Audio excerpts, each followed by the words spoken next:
Dando sequência ao nosso estudo Parashat Pekudei,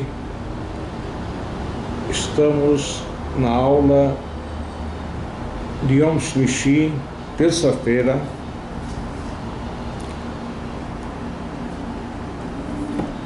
assim como falamos da importância da humildade, que isso é considerado como ele cumprisse todas as mitzvot da Torá, no sentido de que ele se aproxima de Deus, no sentido que ele está mais próximo em fazer tchuvá, em se arrepender. Existe também o arrependimento ligado ao dia sagrado do Shabat. E nós vemos que enquanto que durante a semana o arrependimento está ligado ao vidui, a confissão dos pecados, a amargura dele ter cometido os mesmos, o Shabat está ligado a tchuvá, o arrependimento, mitor simcha, de alegria.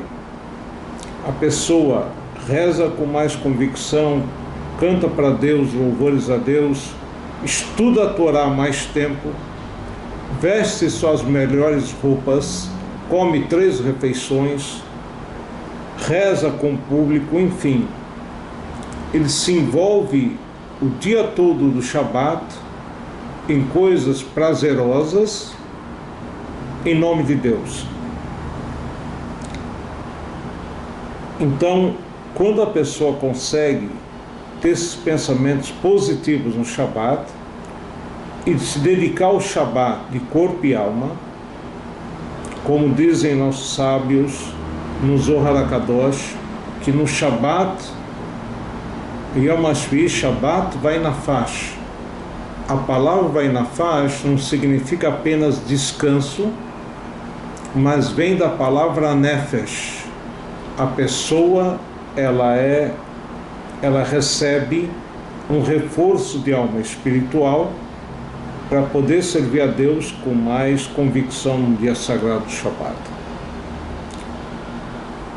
No Shabat, diferente que muita gente pensa, não é só importante da pessoa interromper os trabalhos proibidos, são os 40 menos 1 trabalhos presentes no Mishkan, 39, tipos distintos de trabalhos, como é citado na Mishnah de Shabat, capítulo 7, mas também todos os tipos de fala que não correspondem à santidade do Shabat. Porque Deus criou o mundo através da fala, Asara Ma'amarot, 10 falas da criação.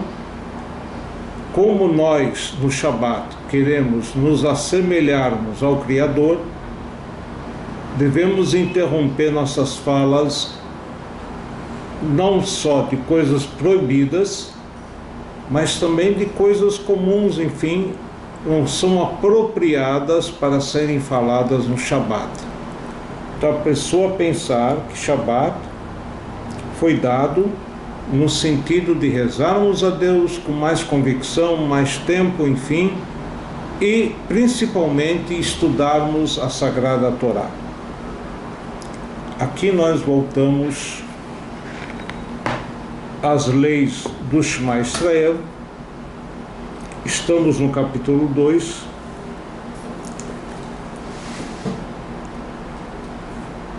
Estamos no Seif, na lei 13, Yud Gimel. Safek Kara Kriyat Shema, Safek Lo Kara.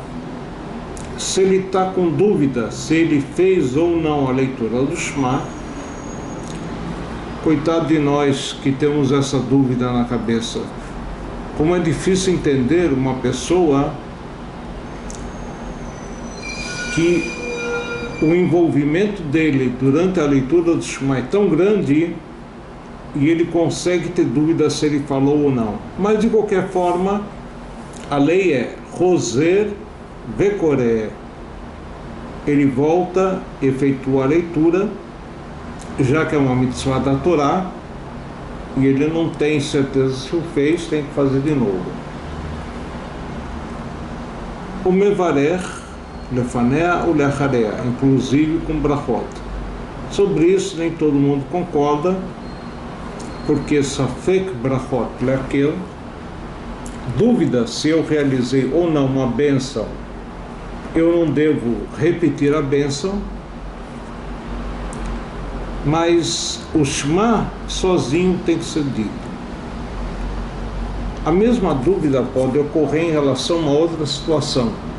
Nós já falamos, vale a pena repetirmos e enfatizarmos, se eu fiz a leitura do Shema junto com Arvit e estou em dúvida se o horário era apropriado para o Shema ou era antes do horário, tão logo eu tenho a certeza que escureceu completamente, eu vou repetir o Shema completo. Avalim edá shekará benistapek lo, se ele sabe que leu, a dúvida dele é imbirech lefanel lecharea, se ele fez as brachot, ou talvez não tenha feito, em nohozer mevarech, ele não repete as brachot. Quer dizer, mesmo o Rambam, que considera que a pessoa tem a dúvida em relação ao Shema, ele vai repetir o Shema e as brachot. Ele fala isso no caso se a dúvida é em relação à leitura, que as brachot seriam um complemento da leitura do Shema. No entanto, se a dúvida dele é exclusiva em relação às brachot, até o Rambam considera que ele não vai repetir as brachot e ele já leu o Shema. Kará betá, se ele, durante a leitura, cometeu algum erro, leu alguma palavra errônea, enfim, ou pulou, e arzor lemakom shetá, ele volta e recomeça de onde ele errou. Nenam mimenu ben parashá le parashá, veno yodea eizo parashá ishlim. Se ele sabe que terminou um trechinho, mas está em dúvida qual seria o trechinho, Rosé le parashá rishoná sheu shei ve'ahavta et Hashem elokecha.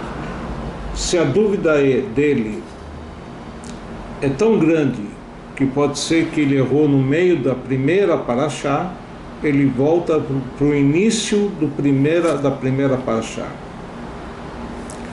No entanto, Yudalet, Ta'a be'emtza aperek, ele errou na metade do tema. Benoyodea Eihan Passak, ele não sabe aonde ele parou ou onde ele errou.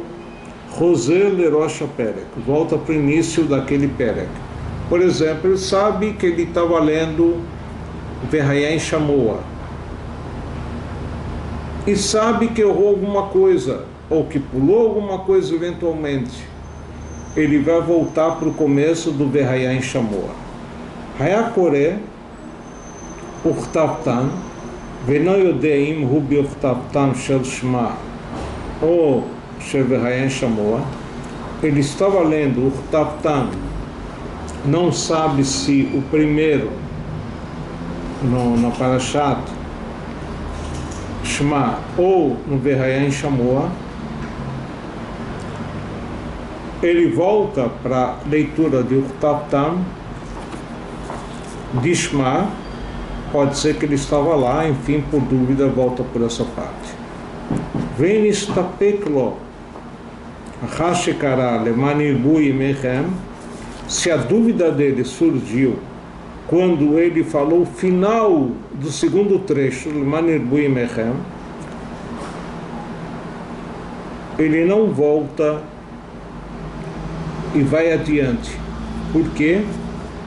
Sircha delishnei nakat, ele pegou, como ele estava acostumado a ler, ele pegou, enfim, e com certeza estava no final da Parashat Vayhayan Shamua, já que ele falou exatamente o trecho referente ao final do Vayhayan Shamua. O importante é, tem dúvida, não tem certeza, volta, reinicia, até onde que ele tem a certeza que ele já falou. Mas se caso ele saiba que ele falou, vamos dizer assim, o final de um trecho, eu não vou dizer que provavelmente ele pulou e foi parar no final do texto, não, eu digo que provavelmente ele leu de forma correta, já que ele está acostumado a falar de forma correta.